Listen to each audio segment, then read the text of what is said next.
Perhaps the first time I had a direct encounter with jewellery, in the sense that I had some physical attachment with it, and it's not from memory, it's from a photograph that I have, and on the back of it my mother's written 3 years and 3 months, and I did ask her about the piece, and it's this kind of plastic beaded necklace, and my mother would verify it's the first piece of jewellery that I made.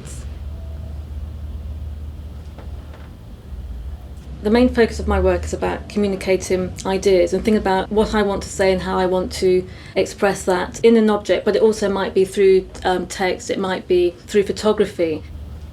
I started the body of work in about 2001 called Jewellery is Life, which is this umbrella title, and I've kind of worked on several pieces within that, again looking at why jewellery is intrinsic to our lives and how we use it as a sort of transitional object.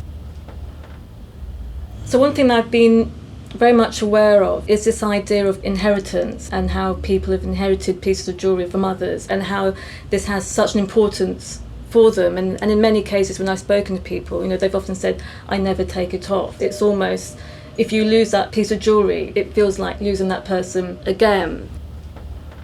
There was a previous piece that I made called Before the Mirror, and it's a piece of jewellery based on a brooch that my mother has given me, and it was a brooch that my father bought for my mother when they were in Venice. And so I was intrigued about this idea of relationships, jewellery and inheritance.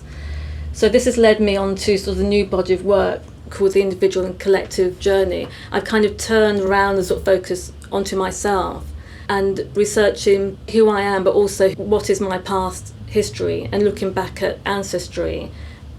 So I started looking into family history, and I've got some of the information on the wall behind me.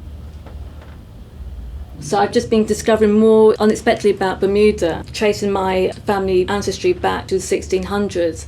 It's just kind of collecting all this information about who I am and all these people that are related to me.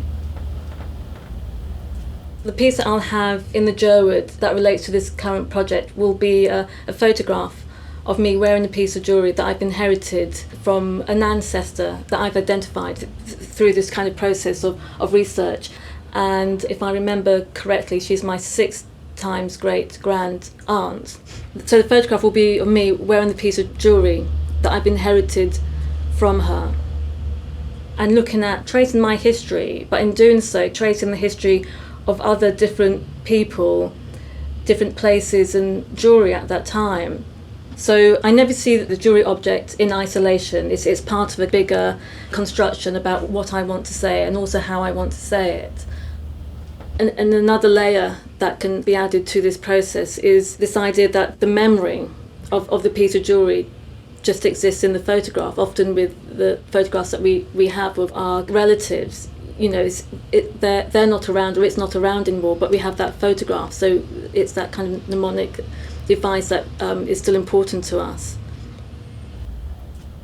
And the decision to study psychology was from this interest that I had about the relationships we have with jewellery, and I had a very sort of basic understanding about the transitional object and reading books by Winnicott and The Gift by Marcel Mauss, but I felt that I really needed to go in depth into how this could be taken further and then impact on my work. I just feel I have a better sense of how I can use psychology within my art practice.